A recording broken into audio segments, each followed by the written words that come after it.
Seja bem-vindo, seja bem-vinda ao Pode Rir. Não é podcast de humor, mas de histórias reais sobre a comédia rotineira, de uma maneira dinâmica e divertida. Tudo que fazemos aqui é projetado para te inspirar e para tornar o seu dia a dia mais alegre. Mediarão este podcast eu, Jacaré de Praia, que na verdade me chamo Evandro Ribeiro, a ME, que de fato é a Maria Eugênia Miller Garcia, e o Danilo Rodrigues, nosso produtor convidado.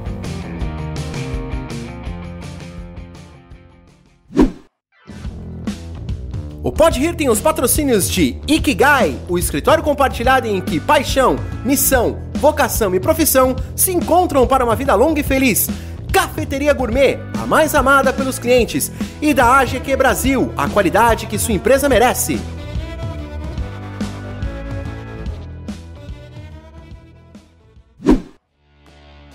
Hoje recebemos uma convidada que já viajou pelos 5 continentes do mundo. Fique conosco e se divirta com as histórias de Maria Elvira Salles Ferreira. Olá, meus queridos lindos, super energizados para conversar com esta lenda mineira sobre a viagens e turismo?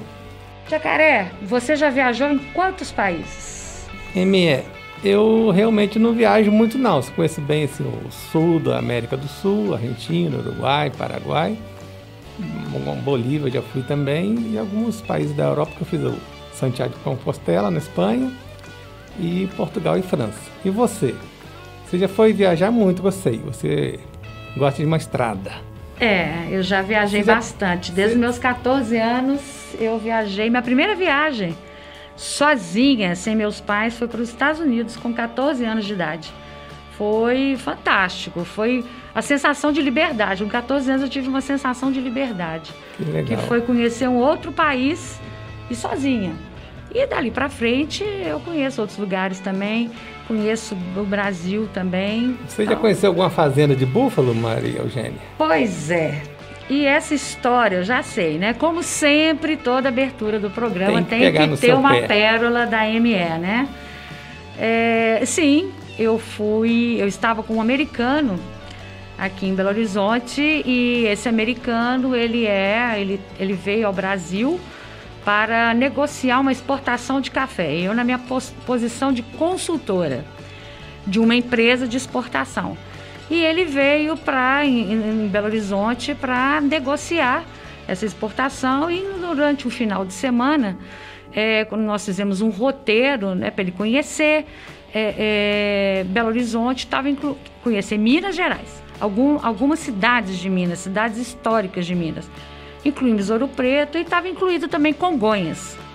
E próximo a Congonhas, eu tenho um amigo que ele tem uma fazenda maravilhosa, uma fazenda centenária, que a nossa convidada deve conhecer, saber quem é. E nessa fazenda ele tem uma criação de búfalo.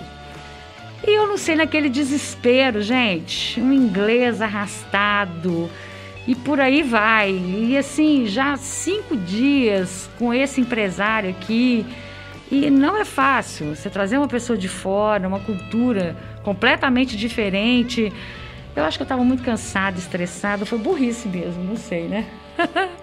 Eu virei pro dono da fazenda e falei assim: ô fulano, você mata quantos búfalos para fazer mussarela? Então, assim, foi uma gafe das pessoas que estavam ali perto. E o meu marido olhou para mim naquele olhar de reprovação, assim... Como assim, né? Matar búfalo para fazer mussarela? Não é necessário matar búfalo para fazer mussarela. E o americano, naquele momento, vocês acreditem que ele entendeu o que eu estava falando e ele também fez uma cara de estranheza, assim, falou: o que é isso, né? Ele aqui mata-se búfalo para fazer mussarela, né? Ele riu. Então tá bom. Foi uma saia justa. Bom, Maria, ainda bem que a nossa convidada não escutou essa história, né? Que ela tá para chegar aí. E quem é a convidada de hoje? Então, é uma pessoa que admiro muito. É a Maria Elvira Salles Ferreira, professora, empresária, jornalista, relações públicas, deputada federal e estadual, pessoa extremamente humana.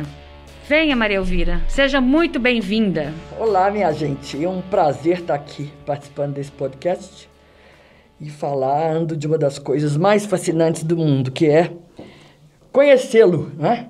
Viajar, fazer o que hoje é o chamado turismo, a famosa indústria do turismo, que hoje tem alguns países que estão se dando ao luxo de viver só do turismo, como é o caso da Espanha, que a maior fonte de divisas daquele país é receber os visitantes. Olha que coisa boa, né? As pessoas vêm, gastam ali no seu país, compram, pagam hotel, comida, serviços e vão-se embora divulgando, né, quando gostam, recomendando para as outras pessoas irem. Então, realmente, o turismo é uma indústria sem chaminés que hoje é considerado um dos melhores negócios, né? Você ter uma indústria de turismo bem desenvolvida. Paulo Navarro te considerou a cidadã do mundo. Maria Elvira, você conheceu 103 países. Sim. 103, faltam quantos falta muita nesse coisa, roteiro? Falta muita coisa. Mas eu confesso que a minha meta é chegar aos 120 e tá bom. Porque há alguns países na África, por exemplo, com todo respeito, que não me interessa conhecer, porque são países que não oferecem uma segurança ao turista, ao visitante. Então, esse, como diz, a gente passa, né? Mas eu diria que há alguns países que você vai e volta. Eu sou apaixonada pela Índia, eu já fui 3 vezes e se houver uma outra oportunidade eu volto. Justamente pela cultura, né? Muito diferente, né? Muito diferente. Os cheiros são maravilhosos, a comida é interessantíssima, as mulheres são belíssimas, o povo é muito simpático, apesar da miséria, que graça, muita gente já viu filmes aí, né, mostrando a Índia. Retrata-se muito isso, mas não tem só esse lado, né? Não. A própria religião, o hinduísmo, faz com que as pessoas daquele país sejam bastante acomodadas, no sentido de esperando por uma vida futura melhor. Que seria a nossa humildade aqui, o nosso chamado humildade. Então, eles pensam muito no além, pensam muito nas reencarnações, né? Então, isso leva a eles terem um comportamento perante a vida diferente. Inclusive, uma resiliência muito grande. Sim. E teve algum episódio engraçado, assim, desse choque cultural? Porque a diferença é muito grande, né? É uma diferença religiosa. Exato. Né? E assusta. Por exemplo, você sai na rua... A primeira vez que eu fui à Índia foi em 1979, fazendo uma grande volta ao mundo. Nossa, 79. 79. Então, eu me lembro que eu saía pela rua, as crianças vinham e abraçavam as suas pernas, né? Pedindo moedas, pedindo alguma coisa, balas, chocolate... E claro, eu não iria tratar mal uma criança, mas é meio angustiante, né? Porque você não é uma nem duas, são várias, não é? E aí vem o guia, o motorista do ônibus ou do carro e pede para elas saírem, às vezes até nem são muito simpáticos com elas, né? Então, isso é um pouco angustiante. Mas, por outro lado, por exemplo, outra experiência muito ruim é quando você chega na margem do Ganges e você vê corpos flutuando, cinzas, restos de corpos que não queimaram totalmente, as cinzas, aquelas piras, né? Com a fumaça saindo, exalando o cheiro de carne, e é carne humana, né? Então, é uma experiência muito, muito estranha. Me lembro que quando cheguei no Nepal, também nessa época, é claro que de 79 para cá muita coisa mudou, mas eu me lembro que no Nepal eu cheguei na entrada de um templo e tinha um sadhu, né, que é o que eles chamam de homem santo, com a cara toda coberta de cinzas, esquelético, magérrimo, você fica com pena, você quer dar comida para eles, mas eles não comem, eles só são vegetarianos. A cultura deles ali, né? Pouquíssimos. Tem até os faquires que deitam no prego, né? E do lado, assim, tinha um galpão onde, vamos dizer que seria a prefeitura, quer dizer, o governo, colocava ali crianças abandonadas, leprosos e velhos. Tudo no mesmo galpão. Quer dizer, então, bastante ignorância. Pode ser até da cultura deles, da religião, mas aquilo me assombrou. Eu fiquei, assim, incomodadíssima, né? Eu estou falando de coisas agradáveis, agora tem muita coisa agradável, né? E no meio disso tudo, teve algum episódio, algum momento que foi engraçado? Que foi eu vivi uma coisa na Índia que eu acho que vocês não vão nem acreditar. Em 1979. Já estava acabando a minha viagem, não tinha cartão de crédito naquela época, né? Estava acabando a viagem, o meu dinheiro não dava mais para fazer muita coisa, né? Dali nós íamos para para Roma e acabava a viagem em Roma, né? E eu fiquei louca com os bordados da Índia, porque a Índia eles trabalham os tecidos grossos, algodão, né? Com linha como se fosse linha de lã, fazem flores maravilhosas. Eu fiquei louca, eu sou doida com essa coisa de artesanato, de mãos. E eu fiquei encantada na loja, é uma loja pequena. Eu disse, ai, que pena que eu não vou poder comprar, porque meu dinheiro não dá para fazer essas compras, sabe? Não vai dar. Ele falou, não tem problema não. A senhora escolhe o que a senhora quer, depois a senhora me manda o dinheiro do Brasil. E assim Confiança. Foi, você acredita? Eu comprei as coisas, fiz uma sacolinha era uma colcha, um negócio de cobrir o bule, chama abafador de bule, possivelmente eu acho que umas 2 almofadas. Comprei, peguei a conta dele, cheguei no Brasil, transferi o dinheiro para ele. Não existia Pix naquela época? Você teve que voltar para o Brasil. Então você pensa bem a confiança desse homem da Índia que nunca me viu na vida, de deixar eu levar o produto. Um outro país. Quer dizer, eu digo que isso é cultura, não é uma cultura totalmente diferente. É uma e eu fiquei maravilhada, nunca me esqueci disso, nunca. Né? Então, muitas coisas surpreendem a gente. Uma vez, por exemplo, eu cheguei à Grécia sozinha. Eu estava estudando em Portugal em 1972 também. E como eu já ia voltar para o Brasil, eu falei para minha mãe, mamãe, eu queria tanto conhecer a Grécia, eu tinha viajado muito por ali, mas Espanha, Marrocos, que é só atravessar Gibraltar, eu tinha ido a Paris, mas não conhecia, ela louca para conhecer a Grécia. A Grécia já é mais longe, você tem que pegar avião, né? Então a minha mãe mandou um dinheiro, que não era muito, e eu fui, né? Fui para a Grécia. Mas fui sozinha, né? E com pouco dinheiro. E quando eu desci no aeroporto, eu fiquei conhecendo dentro do avião um casal americano, e ele trabalhava numa empresa aérea, American Airways. E eles me ofereceram uma carona para o hotel, que eu ia para uma pousadinha, né? Simples, que me indicaram, me falaram que era lá no centro e tudo, uma minha amiga portuguesa. E eu, então, desci. Mas ao descer, eles me deixaram. Quer dizer, eu não paguei nada no táxi. E eles foram para o hotel deles, que era um bom hotel. E eu esqueci o meu óculos de sol, que, aliás, eu estou sempre esquecendo as coisas, dentro do táxi. Então, quando o casal foi descer lá no hotel deles, eles viram meu óculos. Pegaram, né? E como naquela época não tinha celular, não tinha nada disso, eles foram ao meu hotel me procurar para devolver o óculos. E aí nós começamos a conversar na portaria, eles me convidaram para sair com eles, fomos almoçar, eles não deixaram eu pagar também, me convidaram. Eu sei que me adotaram, sabe? Eu fiquei lá esses dias todos na Grécia, acompanhada por esse casal encantador que morava na Flórida. Bom, alguns anos depois, 1973, eu acho que logo depois, eu fui aos Estados Unidos, eu fui estudar na Universidade do Sul da Flórida, em Tampa, na Flórida, uma cidade hoje maravilhosa. Uhum. Também assim, era eu e mais 2 alunas, 2 brasileiras e tal. E quando acabou, eu fui para Miami. E onde que eu hospedei? Na casa desse casal, amigos, que me recebeu maravilhosamente, me passearam comigo para todo lado e tal. E, no final, eu peguei uma gripe terrível, muito forte a gripe. E eu não tinha como sair de lá naquele momento, né? Olha, esse pessoal cuidou de mim como se eu fosse filha deles.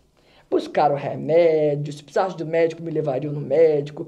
Me deram uma cama melhor ainda, cobertores. Que maravilha. Olha, então eu tô falando aí já de coisas positivas. Quer dizer, eles já vieram ao Brasil? Não, nunca vieram ao Brasil. Eu nunca consegui que eles viessem ao Brasil. Eu soube muitos anos depois que eles tinham se separado. Olha que pena. E que o senhor, que era da Eastern Airlines, faleceu, sabe? Então, eu perdi o contato com eles, mas eu digo assim, eu já vi muitos casos como esse, de gente boa que você encontra em todo lugar. Em todo lugar. Inclusive, lá fora tem muita essa questão da hospedaria familiar, né? Muito. Existe e a gente acha até que o Brasil, que tem... Eu já estava até comentando, né, que o mineiro tem muito essa coisa, né, de acolher em casa. Nossa. Mas lá fora também tem o chamado hospedaria familiar. Tem o bed and breakfast, né? Exatamente, que nós não temos aqui, né? Aqui é muita questão dos hotéis, de pousadas, Airbnb, que chegou recentemente. Mas lá não, são famílias que acolhem sem intercâmbio, né? E você também já passou por casas de... E como é que foi essas experiências? Sei. Em Portugal, em 1972 também, quando eu cheguei lá, eu procurei uma ex-professora minha do Colégio Isabela Hendricks, a senhora Ábia Botelho Serra e Silva, lá de Lavras. Ela já morava lá? Ela já morava lá, casada com português, filho português.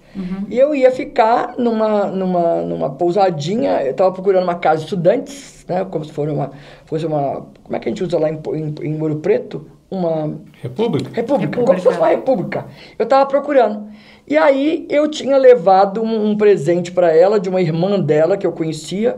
Eu fui levada, minha tia também. Cheguei na casa dela, almocei maravilhosamente bem e ela me levou na pousada. Um hotelzinho simplesinho. Quando foi 2 horas depois, ela ligou para mim e falou assim: Maria Elvira, eu conversei com meu marido aqui, nós não vamos deixar você ficando aí nesse hotel, não. Isso deve estar ficando muito caro e tudo. Você vem aqui para casa. E eu fui para casa dela e lá vivi meses e meses. E foi como... eu me liguei muito ao filho dela, que tinha 7 anos. A gente almoçava junto, eu e ele, e os dois eram professores, davam aula o dia inteiro. Eu estava na universidade também, fazendo meus cursos. Olha, eu fiquei tão próxima da família que eu te diria hoje que a Ábia apesar de estar com 83 anos, é a minha melhor amiga. Está lá em Lisboa. Inclusive não está bem de saúde. Abraço para a Ábia. E o filho dela ficou tão meu amigo que eu fui a Portugal para ser padrinho de casamento dele. Em qual cidade? Quando se casou? Lisboa. Lisboa mesmo. Lisboa, Depois disso, a mulher dele é diplomata, ele já morou em Angola, em Moçambique, mas agora está de volta ao Brasil. Está de volta a Portugal. Então, eu acho que uma das coisas mais ricas dessas viagens são justamente as pessoas. Agora, para isso, você tem que dominar o idioma. Eu percebo, então, Maria se você não estudar o idioma, não tiver o domínio do idioma, não dá. A sua comunicação vai ficar assim, né? Fica muito limitada. Eu percebi nessa fala sua que você é apaixonada por viajar. Sim. E quando começou essa paixão? Na infância, na adolescência, na fase adulta. Quando começou essa paixão sua por viagem? Isso. Eu não sei exatamente pontuar, mas meu pai trabalhava na Rede Ferroviária Federal, no governo Juscelino Kubitschek. Nós morávamos no Rio de Janeiro, em Copacabana, Rua Domingos Ferreira. E lá ficamos de 57 a 62, né? Meu pai era bem próximo do Juscelino. E ele foi para a rede ferroviária para arrumar a rede. Meu pai era um homem de finanças. Ele entendia muito de política financeira, sabe, de gestão financeira. E a rede ferroviária era um problema no governo e o Juscelino queria expandir a rede, as ferrovias do Brasil. Bom, então eu me lembro que meu pai viajava para o exterior. Então um dia ele chegou dos Estados Unidos e veio de navio. Então eu fui ao porto do Rio de Janeiro receber o meu pai. E quando ele desceu daquele navio com aquela passarela enorme, né, para baixo, ele veio com uma boneca no colo para mim. Eu acho que um pouco, talvez, simbolicamente, desse momento, tenha sido o momento em que eu tenha me apaixonado pela ideia de viajar, o navio, o céu, o lugar, aquela quantidade de gente aplaudindo, quem descia. Acho que ali começou o encantamento. Mas eu gosto de lembrar de uma professora de geografia, chamada senhora Hilda Fernal Cascão, nascida lá em Oliveira. Eu sou amiga do sobrinho dela até hoje, o Rubinho Fernal, que mora em Brasília e tem uma bela fazenda de café em Carmo da Mata. E inclusive um museu lá de automóveis antigos, que ele colecionava automóveis antigos. Bom, a dona Hilda dava as aulas mais fascinantes do mundo. Ela chegava no frente da sala, primeiro ela obrigava a gente a usar o Atlas. Se você não tivesse o Atlas geográfico, você não podia entrar na sala de aula. Era questão sine qua non, né? Então a gente abria o mapa e ela dava aula em cima do mapa. Então eu sou louca com o mapa, adoro olhar mapa, eu acho que vem dela também. E ela dava as aulas assim, os montes, ela parecia uma atriz de teatro. Os montes delgados, as sombras dos coqueiros, a praia no seu silêncio. Te convidava a ir, né? As conchas, tudo dela era tão maravilhoso que eu tenho as melhores lembranças das aulas dela no Colégio Isabela Hendricks, né? Que até não tem mais o colégio, agora só tem a universidade.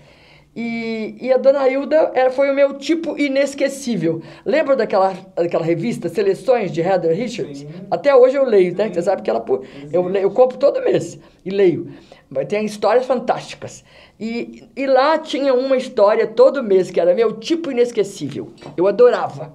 E a Dona Hilda foi o meu tipo inesquecível. E provavelmente ela não conhecia todos os lugares que ela representava no mapa, né? Não, de jeito nenhum. Não conhecia, não. Que legal. Aquilo era o fruto da imaginação dela.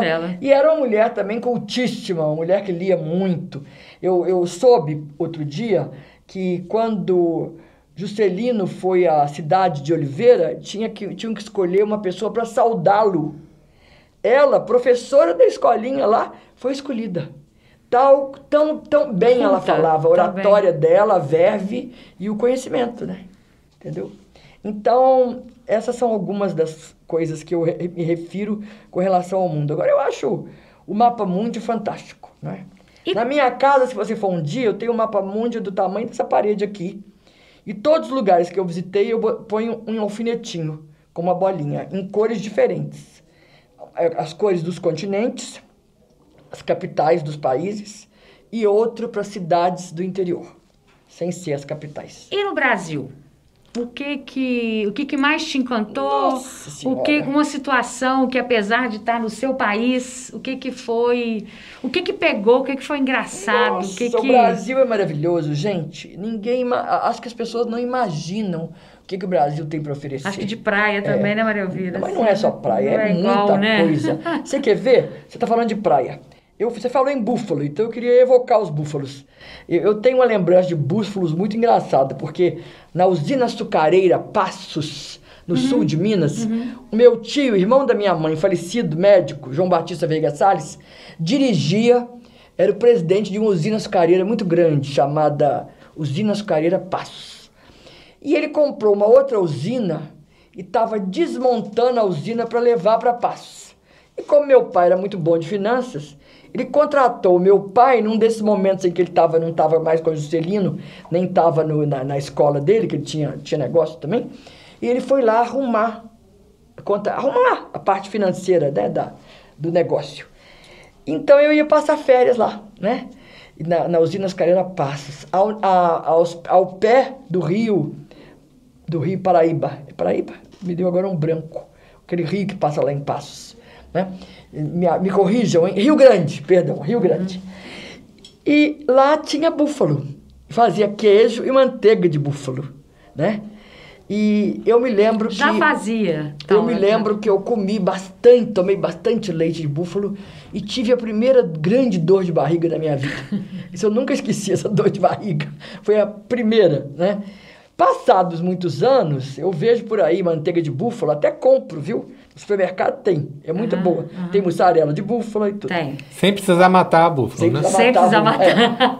Aí, nós tivemos uma ideia, minha amiga Sheila Máximo, eu e uma outra lá de Araxá, Luzia Doralice, de ver o Círio do Nazaré, lá no Pará. Sim. Só as três mulheres.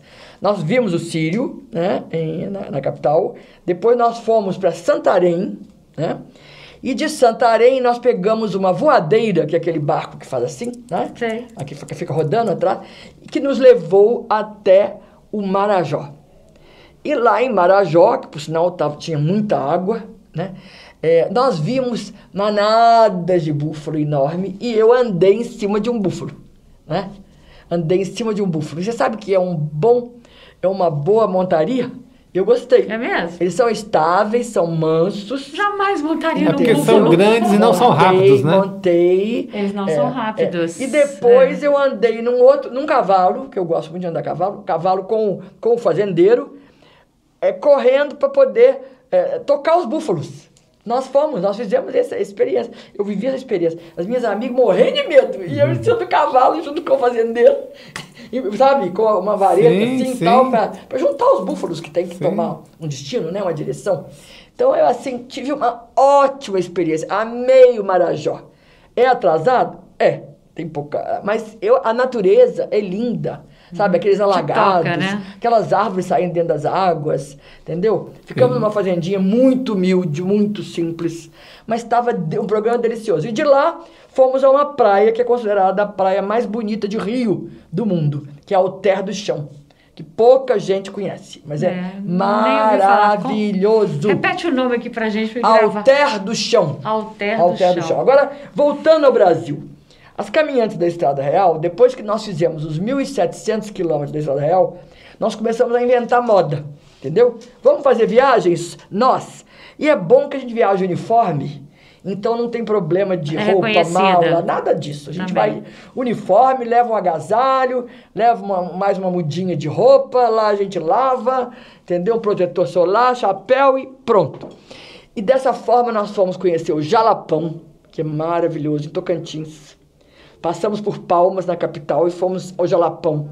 Ficamos lá num acampamento, o hotel é um acampamento, interessantíssimo. Tinha muito pernilongo, passamos apertado com os pernilongos. Mas foi, assim, uma experiência maravilhosa. Depois nós tivemos na Chapada Diamantina, que quase ninguém conhece, e que é uma coisa lindíssima. Andamos muito, entendeu? Tomamos muito banho de cachoeira, entramos por cada buraco que você não imagina. Lençóis é uma cidade interessantíssima. Amei a Chapada Diamantina. Depois fomos às Missões, lá no Rio Grande do Sul, que quase ninguém ouve falar do trabalho dos jesuítas com os índios, né? E tudo que se desenvolveu lá. Aí você aproveita e vai ver os vinhedos, né? Vai ver o Vale do Vinho, que é uma maravilha.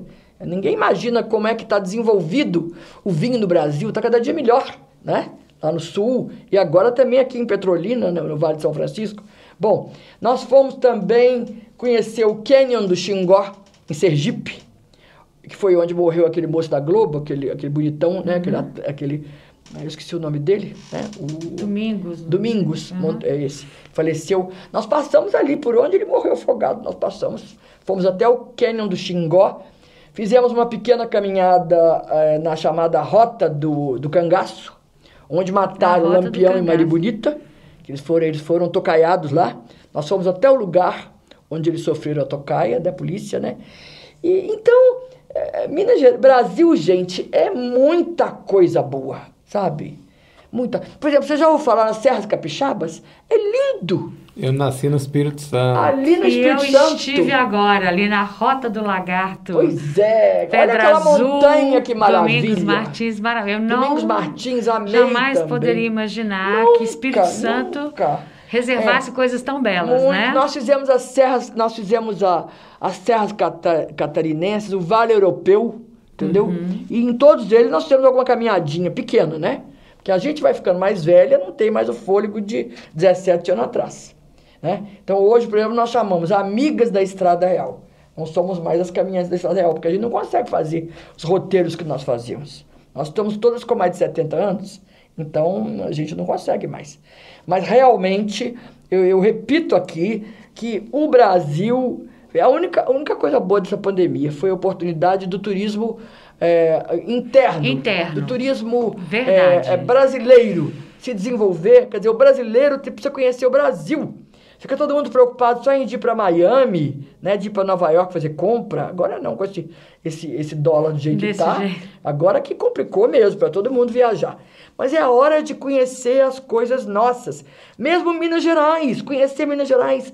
Minas Gerais é linda, gente. O sul de Minas é maravilhoso, entendeu?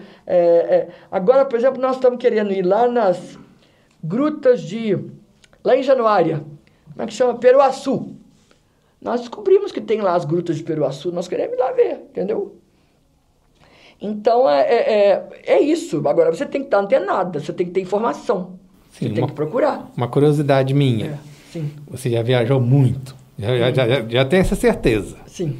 E qual o mais longo tempo, em dias, semanas, meses, que você ficou longe da sua base? Você ficou um ano, 6 meses? Eu já fiquei 8 meses em Portugal, fiquei 4 meses nos Estados Unidos, fiquei 2 meses fazendo a volta ao mundo e fiquei 3 meses viajando com meus tios Navantino Alves e Elvira Alves, já falecidos, em 1970, que foi a minha primeira grande viagem ao exterior.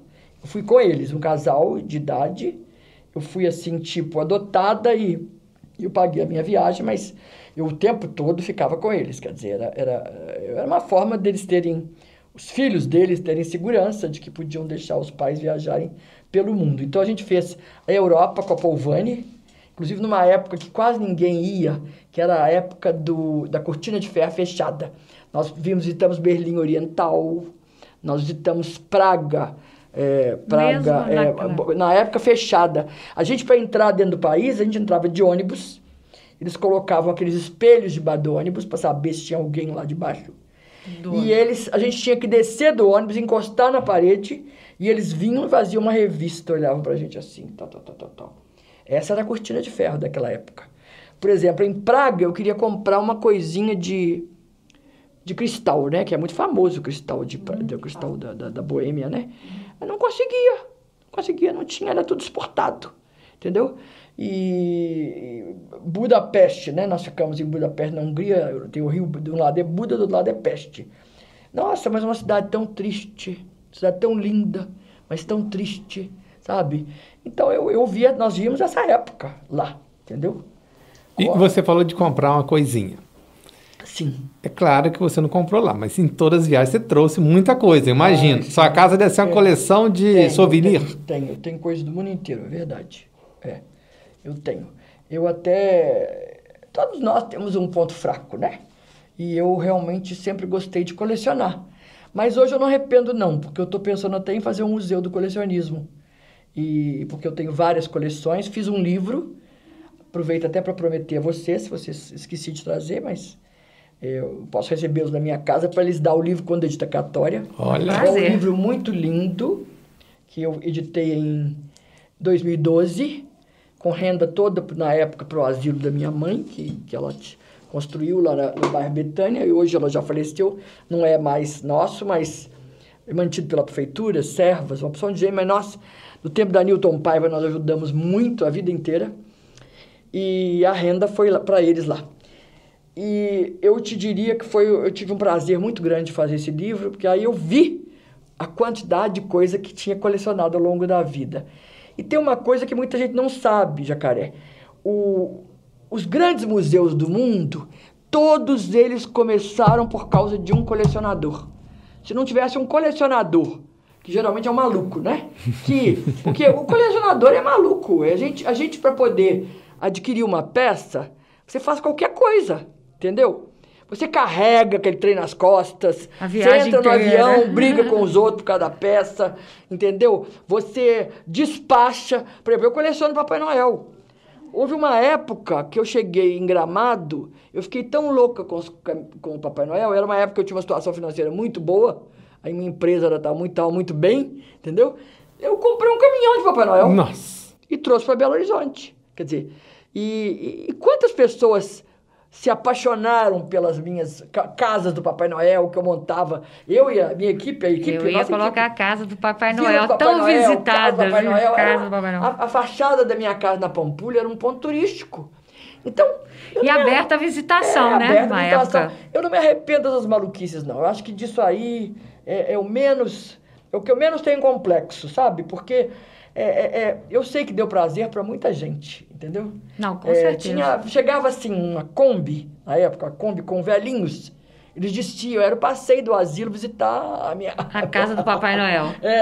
E o orfanato, era uma coisa. Pipoqueiro na porta vendendo pipoca, o moço do algodão doce, quer dizer, mexia com a economia até local, né? Eu nunca cobrei nada, pelo contrário, as pessoas levavam algumas vezes, ou muitas vezes, 1 quilo de alimento não perecível. E a gente com isso fazia muito mantimento, né? Entregava na Santa Casa, entregava em asilos, que a gente tinha a lista, né, de quem precisava. Então, foi muito bom. Eu coleciono Papai Noel também, um pouco por sua causa também, porque eu apaixonei com a vila do Papai Noel, com a casa do Papai Noel, né, lá na Pampulha. Eu falei, é possível, e eu vou começar a colecionar Papai Noel para os meus netos. Quando eu tiver neto, eu vou fazer a casa do Papai Noel na minha casa também. É muito lindo. Eu montei 14 anos seguidos. Foi. Depois você doou para a vila do Papai Noel? Como é que foi? Estão todos encaixotados, esperando um destino. Eu espero fazer o Museu do Colecionismo, e tem até algumas ideias aí que estão em desenvolvimento, mas eu quero guardar um andar do museu só para os Papai Noéis. E aí a gente faria realmente uma... Porque se dependesse de mim, eu queria fazer uma vila inteira. Eu queria que tivesse o quarto dele, o banheiro dele, a cozinha dele. Você sabe que Domingos Martins tem, né?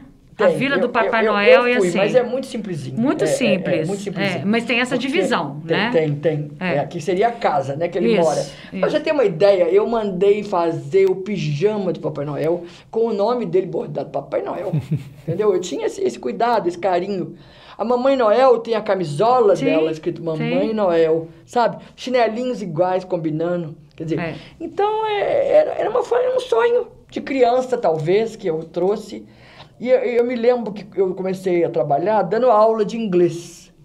Eu dava aula de inglês particular. Eu tinha muito aluno, entendeu? Isso assim com 17 anos, 18 anos. E aí eu me lembro que o primeiro dinheiro que eu recebi, dinheiro que foi, eu fui na Mesbla. Você lembra quando tinha Mesbla? Lembro. E eu comprei 2 coisas. Eu comprei um urso, que eu era louca para ter um urso que eu não tive em criança, e comprei um Papai Noel. Lindo. Foi meu primeiro Papai Noel. Entendeu? Então você vê como é que a coisa tem uma história, né? Isso tá na cabeça da gente, só psicólogo. Eu já fiz terapia há muitos anos, mas não sei como é que é isso, não. Para você descansar um pouquinho, a gente pediu para algumas pessoas mandarem mensagem, a gente avisou que ia receber, né? Nossa convidada. Certo. E temos aqui algumas mensagens. Eu vou ler para você. Pois não. Parabéns, Maria Elvira, pelo trabalho em defesa das mulheres. Quem mandou foi a Nádia Oliveira, de Planaltina, em Goiás. Você quer falar sobre esse trabalho em defesa das mulheres? Eu quero, sim. Eu realmente... Foi o feminismo, vamos dizer assim, que é uma palavra que tem a sua polêmica. Na minha época tinha... As pessoas falavam assim, eu não sou feminista, eu sou feminina. Não tem nada a ver, a gente é feminina e é feminista. Entendeu?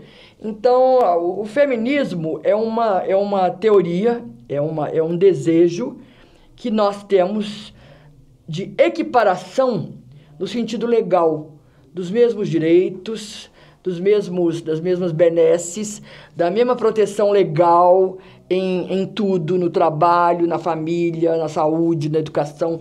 Isso que a gente defendeu a vida inteira. Nós nunca pretendemos, as feministas, ser mais do que os homens, nem ocupar o espaço dos homens, não. Então, e dentro do feminismo, quando a gente falava em discriminação, a gente sabia que, por exemplo, a mulher negra, ela era duplamente discriminada. Se ela era pobre, ela era triplamente discriminada. Então, a gente sempre trabalhou isso junto. Eu tive ao meu lado mulheres como Benedita da Silva, com quem eu convivi muito de perto, Marta Suplicy, em Brasília, entendeu? Eu já até me hospedei na casa da Marta, em São Paulo, quando ela era casada com o Eduardo, né? Então, eu convivi muito com a Jandira Fegali, é uma das pessoas que eu mais tenho relação, tive boas relações no Congresso Nacional, e lá eu levei tudo que eu aprendi a vida inteira, porque eu sou uma feminista de carteirinha desde mocinha. Eu digo que a primeira vez que eu tomei um chá de cadeira numa festa, no Automóvel Clube de Belo Horizonte, eu falei, gente, mas é um absurdo eu ficar aqui esperando um moço me tirar para dançar. Por que eu não posso chamar o moço para dançar? Entendeu? Por que eu tenho que dançar? Quer dizer, então, eu sempre tive essa consciência de que estava errado. Eu lia Simone de Beauvoir, Carmen da Silva, comprava revista Nova, né? E Rosemarie Muraro. Então, foi disso aí que eu fui fazendo a minha mentalidade feminista, meu conhecimento, meus estudos, e foi isso que me levou à política, senão eu não tinha entrado na política, não. Eu entrei porque eu falava assim, a mulher tem que ocupar o seu espaço. A mulher tem que falar pelas mulheres, porque são milhares que não podem falar, que não sabem falar, que têm medo de falar. Então, quem tem capacidade de falar, deve falar. Esse trabalho em defesa está sendo reconhecido. Você vê lá em Planaltina, estão lembrando de você. E Maria Elvira é pioneira, né? Na Semina, você foi a primeira mulher. Fui, primeira diretora mulher. Primeira diretora era um mulher clube na de Semina. bolinha. E hoje está aí, né? O o conselho, né? Das mulheres empreendedoras. Com a nossa querida amiga Alessandra Alckmin, beijo. Beijo. Beijo, Fui amiga Alessandra. de todas, Virgínia Câmara, Luciana Lana, Dalva Camilo, Ângela Passe, Beth Pimenta, entendeu? Eu conheço várias. É uma característica sua, né, Maria Elvira? Graças a Deus. Ser pioneira em muita coisa, né? Sim, e isso é muito bom, nunca tive medo, não. Eu fui, por exemplo, a primeira presidenta mulher da Comissão de Educação, Cultura e Desportos da Câmara Federal. Isso foi a maior novidade, né? Porque não tinha mulher em presidência de comissão na Câmara. Lá é o pior que clube de bolinho, né? Só homem. E também, quando nós entramos na Assembleia Legislativa, entramos eu e a Sandra Starling, não tinha banheiro feminino no plenário. Não tinha. Eles tiveram que adaptar para nós. Entendeu? Legal. Então, são coisas. Tem mais uma mensagem aqui. Essa aqui é até engraçada. A Carolina Sérgio, lá de Araguari, Triângulo Mineiro, né? Minas Gerais. Ela está perguntando, já respondendo. Qual a viagem com neve mais engraçada que você já fez? Eu fiz uma a Bariloche e só curti o primeiro dia. Os demais eram todos iguais. KKKKK. Eu acho a neve uma coisa maravilhosa. A primeira vez que eu vi a neve cair foi em Nova York, né? Na época do Natal, pós dia 24, 25. E eu achei emocionante ver a neve cair, né? Depois, outra vez, eu me lembro que eu estava viajando com um grupo de deputados, nós paramos em Amsterdã. Fomos a um encontro em Haia. E aí nós estávamos em Amsterdã. E eu me lembro direitinho que eu fiquei num quarto com mais duas deputadas, né? Emília Fernandes e Jandira Fegali. E aí começou a cair a neve. E as deputadas nunca tinham visto. Elas ficaram tão encantadas, elas foram todas para uma janela, porque era um quarto com um espaço assim diferente, era uma janela diferente, sentaram todas para ficar olhando para fora a neve chegando e cobrindo os carros lá fora, e logo depois uma pessoa já começou a fazer um boneco de neve. Então é muito bonito. Agora ela tem razão, fica muito monótono, principalmente se você ficar muito tempo, né? Para quem mora na neve, não é fácil limpar a porta da casa todo dia, limpar a porta da garagem todo dia, não é? E mesmo a neve maltrata. Eu, por exemplo, me lembro que um dia em Nova York, eu estava com meu ex-marido e meu filho, e a gente desceu do metrô e tinha que atravessar para chegar onde nós queríamos ir, que era um restaurante que a gente queria comer. Aquele pedaço, deve ter sido uns 150 metros, eu acho que foi um dos maiores frios que eu senti na minha vida. O nariz, sabe? A bochecha, a ponta da orelha. Por isso que você tem que ser muito, muito, muito agasalhado. Agora, hoje já melhorou, né? Você tem roupas inteligentes, né? Você coloca por baixo uma blusa fininha, como se fosse uma segunda pele, até o cotovelo. Ela te protege, ela não permite passar o frio como antes. Agora, por falar em frio, eu quero comentar com você. Eu fui à Antártica. E a Antártica realmente é muito frio também. Mas eu achei muito bonito, principalmente os pinguins. Eu amo os pinguins. E você conviver, ficar assim, sentada num lugar assim, ver os pinguins em sua volta, e eles não têm medo da gente, não. É muito engraçado, sabe? E é claro que também a gente não faz nada, né? A gente eles se comporta bem. Eles ficam olhando, eles são muito curiosos com o ser humano, né? Mas foi uma bela viagem antártica. Mas essa viagem, então, você fica no navio, não tem uma base? Não, só fica no navio. Agora, por exemplo, a travessia do que eles chamam ali do Cabo da Boa Esperança, né? Ali, aquela travessia... não, desculpa, eu falei errado. Esqueci o nome agora, da ilha. Tem uma ilhazinha pequenininha, mas assim, é mínima. A gente desce lá e entra num lugar que tem um chocolate quente, tem uma lojinha. Tem um ponto de apoio. Sabe? Tem um ponto de apoio. Mas essa travessia que nós fizemos, o barco... Todo mundo sabe que vai acontecer isso. O barco balança tanto que um senhor que estava numa mesa perto de mim, a cadeira virou com ele. Nossa. Ele caiu. E dizem que nessa região, né, quando os navios eram mais frágeis, que já houve mais de 1000 naufrágios. 1000 naufrágios. nesse lugar que nós passamos. Só que hoje os navios têm muito mais estabilidade, tem muito mais equipamento, então você, apesar de tremer esse risco não corre. Não tem esse risco.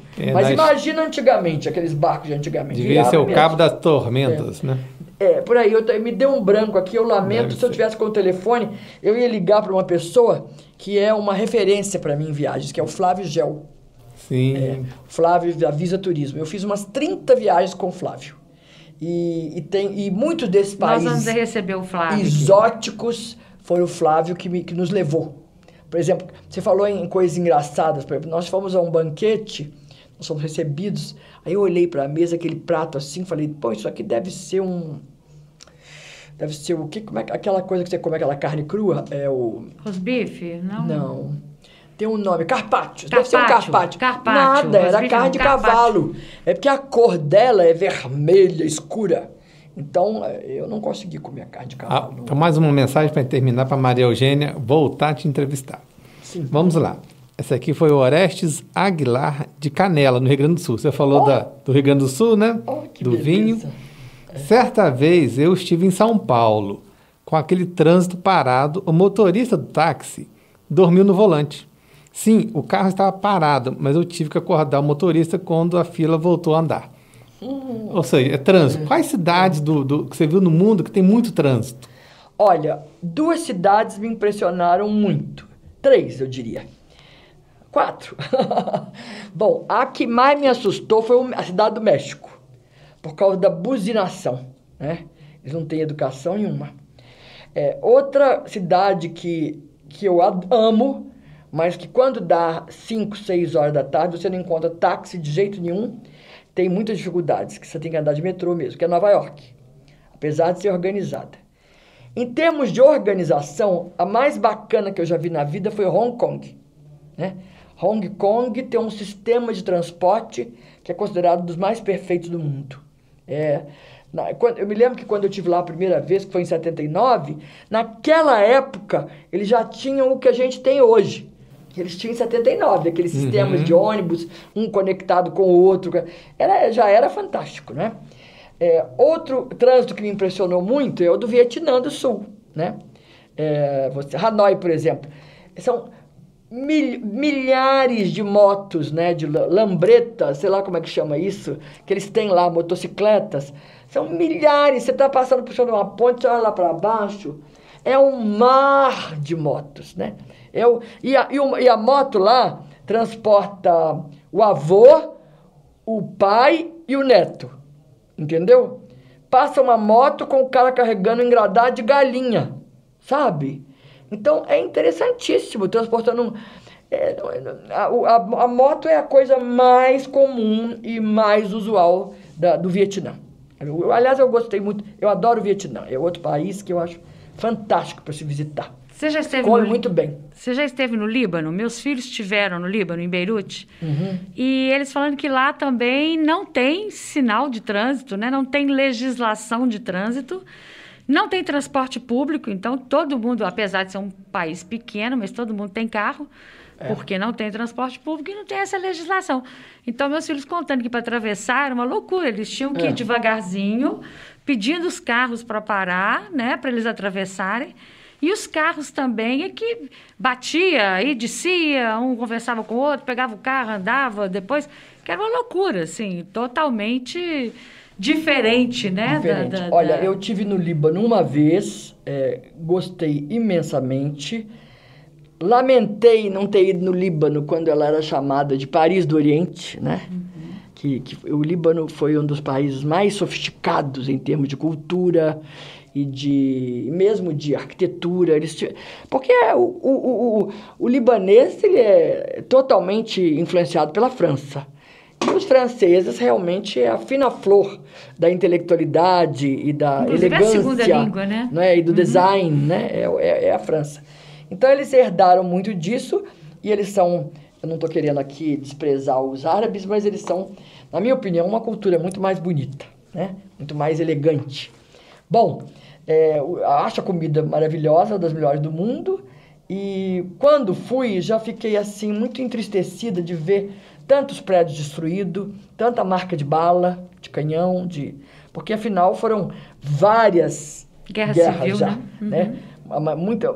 Eles não gostam dos sírios, eles têm problemas sérios com os sírios, e realmente eu não tive oportunidade de perceber essa coisa do trânsito, não. Isso me passou desapercebido. Mas eu adorei as pessoas, a simpatia das pessoas, a comida, como eu falei, quer dizer, a finesse, sabe? É uma finesse. Inclusive, um dos costureiros que eu acho mais maravilhosos no mundo é libanês, que é Eli Saab, que faz aqueles vestidos que aparecem no tapete vermelho de Hollywood. Que legal. As roupas deles são absolutamente deslumbrantes, são os mais belos bordados do mundo. E tem para mim o melhor perfume do mundo, que é dele. Vamos aproveitar e mandar um beijo pro Farid A1? Fica à vontade. Beijo, Farid. Ele é cunhado do meu... Ele é sogro do meu filho. Sogro do seu filho. Minha filha casada. Eu adoro. Grande fotógrafo. Figura simpaticíssima. E eu conheço também o Gabriel, que é arquiteto. E já fui operada... Pelo Chico. Pelo Francisco A1. Um beijo a todos. Farid, ontem comi iogurte seu. Tava maravilhoso. Ele faz iogurte? Maravilhoso. Que beleza.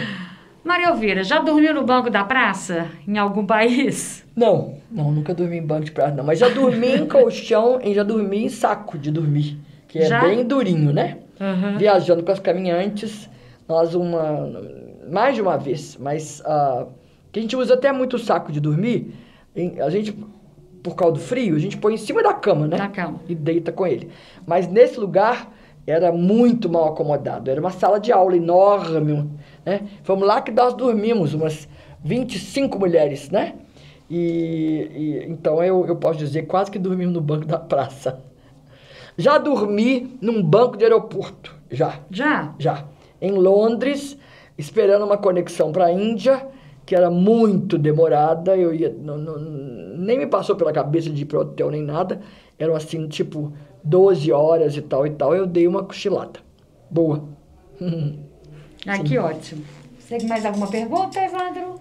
Olha, eu acho que minhas dúvidas todas foram esclarecidas, mas tem muito assunto, né? A gente precisaria fazer uma segunda temporada com a Maria Elvira. Se você fosse uma dica de viagem, uma dica de uma viagem rápida e uma dica de viagem longa. Bom, eu acho, para mim, o país mais bonito do mundo, para mim, é a Itália. Eu sou uma apaixonada pela Itália, pela música, pelas massas, pela cultura romana, pelos artistas italianos. Então, eu acho que alguém que puder pegar alguns dias da sua vida e se dedicar à Itália, mas não ficar naquela de transando de um hotel, um país para outro, Isso é o fim da picada. Né? Eu já fiz muito isso. Você cansa demais e não vê, na verdade, muita coisa. Então, quando você se dedica a um país, aí é diferente. Outra coisa, leia antes de viajar. Pelo amor de Deus, não vai aprender lá sobre o país, não, que você não vai aprender nada. Você tem que ter sempre um guia do país, eu acho fundamental. Entendeu? E se você está planejando ir a um país, toda vez que você encontrar num jornal, eu fazia isso antigamente, até hoje eu faço, apesar da internet. Eu guardo o recorte para mim, faço uma pastinha, sabe como é que é? Porque aí, por exemplo, quando eu fui a Israel, eu tinha um fascínio muito grande para entender um pouco Israel.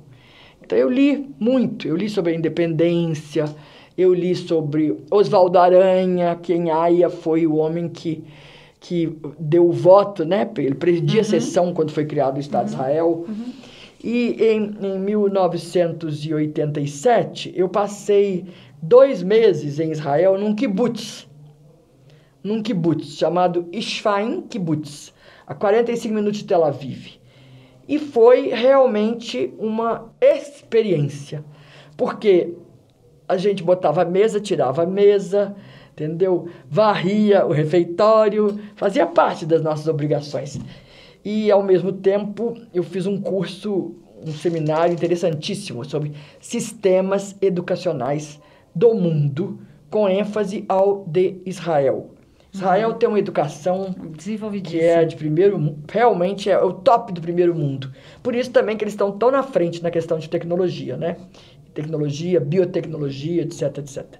Então, eu acho que a cura do câncer vai vir de Israel. Eu acho. Essa é a minha certeza, quase.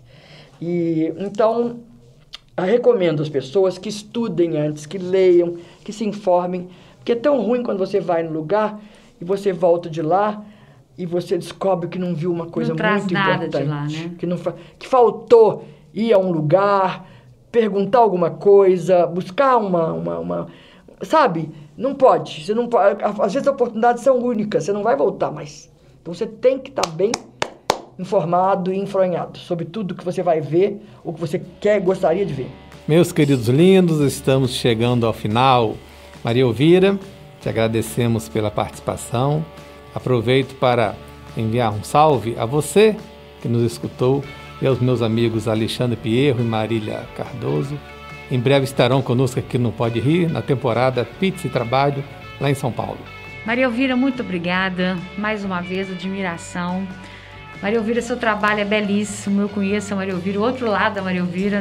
Não é a Maria Elvira viajante, não é a Maria Elvira deputada, mas a Maria Elvira engajada em várias questões, como você falou do câncer de mama, inclusive do câncer de mama. Parabéns pelo seu trabalho, parabéns pela sua dedicação, pelo seu desprendimento e muito, muito, muito obrigada. Você quer deixar uma mensagem? Eu quero agradecer a oportunidade, porque eu acho que quem viveu muito como eu completei 70 anos, já passei por dois câncer, já tive artrite reumatoide, já perdi pessoas muito próximas de mim, muito queridas. Então, eu falo que a vida é o seguinte, a vida é um átimo. A gente tem que, é preciso saber viver, né? E viver não depende, viver bem, com prazer, não depende nem obrigatoriamente de dinheiro e nem obrigatoriamente de grandes sucessos. O que importa é você estar feliz com si mesmo, é você traçar os seus planos, tentar não procrastinar muito, que esse é um grande problema, e realizar. Eu, por exemplo, fiz o plano de conhecer o mundo, né? Não consegui conhecer todo, mas me aproximei bem, né? Outro dia, eu acredito que aqui em Belo Horizonte não deve ter 5 pessoas que conheçam mais do que 100 países, segundo os nossos cálculos. O Flávio Gel é um deles e os outros eu não posso aqui agora narrar, mas eu sei que tem. Então, tudo na vida é projeto, quer dizer, é um projeto de vida. Agora meu projeto é fazer o Museu do Colecionismo. Muito trabalho, uma maluquice, entendeu? Mas eu vou encarar e se Deus me ajudar, vou fazer, porque eu vou deixar um legado para o turismo de Belo Horizonte, vou deixar um legado para as crianças, vou deixar um legado para os colecionadores, para as pessoas que gostam de ver coisas interessantes, né? Então é cultura, tudo é. Né? Então é isso, tem que sonhar. Parabéns. Parabéns e muito obrigada mais uma vez e viagem. Muitas viagens.